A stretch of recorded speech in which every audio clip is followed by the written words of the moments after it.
Good evening to all. Riya counselling ഹബിന്റെ ഇനാഗ്രേഷനുമായി സംഘടിപ്പിച്ച സ്റ്റാറ്റസ് വെക്കൂ സമ്മാനം നേടൂ എന്ന മത്സര വിജയികളെ ഇവിടെ പ്രഖ്യാപിക്കുകയാണ്.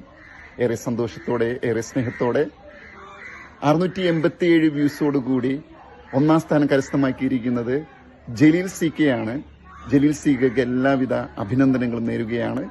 അതിന്റെ അടുത്ത് തന്നെ 637 വ്യൂസോടുകൂടി രണ്ടാം സ്ഥാനം കരസ്ഥമാക്കിയ സൈന്യക്കും എല്ലാവിധ അഭിനന്ദനങ്ങളും നേരുന്നു.